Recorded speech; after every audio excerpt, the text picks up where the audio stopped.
I'm Marcia Nelson for SylviaGlobal.com. Today I'm interviewing Hannah Button, who's 12 years old, and she is part of a philanthropic family. She and her brother and sister and her parents have for years been raising funds for different projects throughout the world that pull at their heartstrings. If you did not see the previous interview I just did with Hannah and her mother Diane, definitely make sure that you see it right after this. It's really, really, really good. I want to continue talking with Hannah right now because you are a girl who clearly has a lot to say in the best possible sense of the phrase. When you and I were talking, I got the feeling that there's just a lot going on inside you. You're very motivated. You have a lot of feeling. I think you really are working from your heart when you're raising money for the projects that you care about. Does that feel right? Yeah, we all love fundraising because it's our way of giving back, you know. We take so much. Our family's motto is a quote by Winston Churchill: "You make a living by what you get, but you make a life by what you give." And we basically live by that. We just love to help others because there's more of a feeling of accomplishment of giving something than receiving. So, do you also like to receive? Yes, of course. So you're not in danger of losing that. No, but you get the value of both. Yes, we do. We just appreciate every gift, especially from when my mom had cancer. We just appreciate everything. All the little blessings have meant so much to us since then.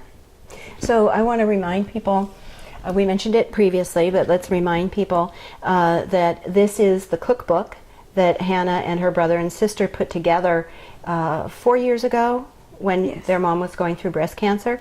It's the recipes of food that people brought to the family during that time. And since then, they have been selling the cookbooks to finance their projects. And you can get this cookbook on Amazon.com, special delivery, recipes for food and life. Also, I want to give you their website, which is www.dreamofabetterworld.org. And that you can get the cookbook there, but even more than that, you can see what their projects are, you can hear from them, learn more. It's a really nice website. So let's continue to talk about the project in Africa that you were talking about previously with your mom. What's your personal plan for that, your goal? Well, we've been doing multiple different little fundraisers, not a huge one lately, and we just want to raise $100,000 to help build a school on property that we bought earlier for HIV-positive orphans, so that they could just have an education and, you know, a good home where they'll just be loved and taken care of. And you have some stories about some of those orphans, don't you? One in particular I'm thinking of, Lydia, is that her name? Yes. Talk about that for a moment. Lydia, her parents died from AIDS when she was young, and she started going to this clinic where they would give her food, water, and medicine to help keep her alive, to help her survive through her AIDS when she was young. And she used to sell, I think, almost all of her food so that she could get on the bus to go back to... So they would give her medicine, and they would give her food and water, but she would sell her food so that she would have money to get on the bus to go back home? To go back home and to the shelter the next time. Oh, and food, and so transportation, she needed transportation money to go to and from the shelter, and that is the only way she was able to raise it? She went without food for those days? Yes, and after a while, she'd been going there for a few years, and they closed down the food operation. They couldn't afford to keep it going any longer, but they kept going with the medicine, and I'm pretty sure they supplied them water, but she wasn't getting food from them anymore. So she couldn't afford it. So one day she went in, said goodbye to all the nurses, and everybody there was helping out, and she was pretty sure she was going to die. Wow. And one of the nurses... Because she couldn't afford to come back. Yeah. One of the nurses called our friend's organization, called It's Our Turn Now, and they took her in. It's Our Turn Now? Yes. They took her in. It's an orphanage. It belongs to one of our friends. They took her in. They've been taking care of her since. We raised... she likes sewing. She makes bags and sells them. And we've raised money to help her buy a sewing machine and definitely a lot of cloth. And she's sold bags to us too, and we've had silent auctions selling them for family and friends, and we've just done tons of different fundraisers for her too, and for everybody we've met really. So the organization, it's ourturnnow.blogspot.com, I think, or .org. It'll be at the end of this video. Yeah, okay. So that is the organization specifically that your family is using to fund the Africa project? Yeah, most of it. We've had different parts. There were 2 different orphanages that we worked with because there was a little boy in Africa that Carly fell in love with, and he switched to that orphanage after a while, so. I see. So literally, for Lydia, your project saved her life.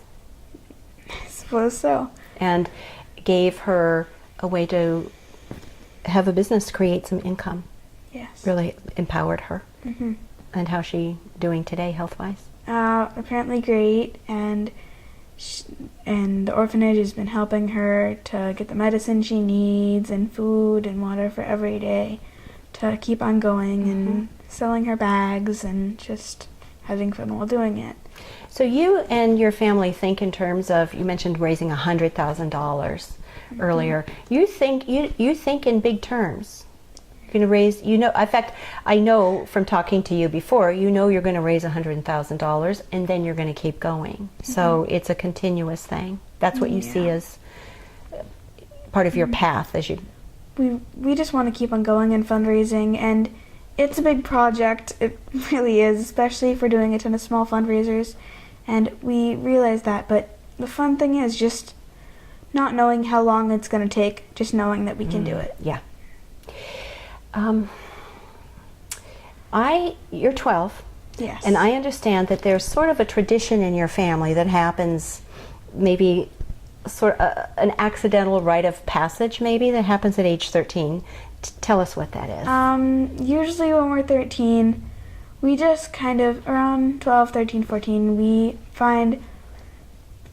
hear about a project in the family and we'll decide that we want to fundraise through that. We think that that's going to be our project for the year. Jack and Carly both had one with the school. Jack wanted to build a dormitory, and Carly bought a van and some land for them. A van for the orphans. They had and land. Yeah, they had 49 children and in the orphanage, and only one van to take them to doctor appointments and stuff. So we bought them a new one through Carly's. Let's underscore this. I heard bought the land.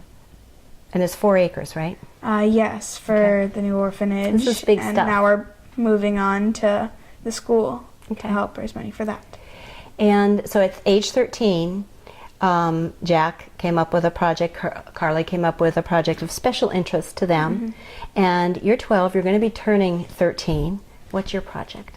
Not just building the school, but also we're working with Fisher House. It's a home for military veterans that have been injured in war and their family members. They'll get to move in there together, and they help the veterans get medicine and food and water, and they just get to heal there. And since the family gets to stay, they also help with the healing process. Wow. It's so that families can stay nearby the hospital and be there with their wounded warrior. And we're currently raising money for that. Wow. What's your goal? Do you have a goal? Or you just... We don't have one yet because we called in. We're trying to figure out what they really need most right now, and then we're going to start working towards that. Well, I have no doubt that whatever goal you set, you're going to exceed. Mm-hmm. I hope so. As a closing, would you imagine that there might be some kids your age watching? And look at those kids and tell them what you have to say to them if they're watching you and they're thinking, wow, maybe I would like to do something. I don't know what, but I could be doing things. I want to be a part of philanthropy. What would be your advice to them?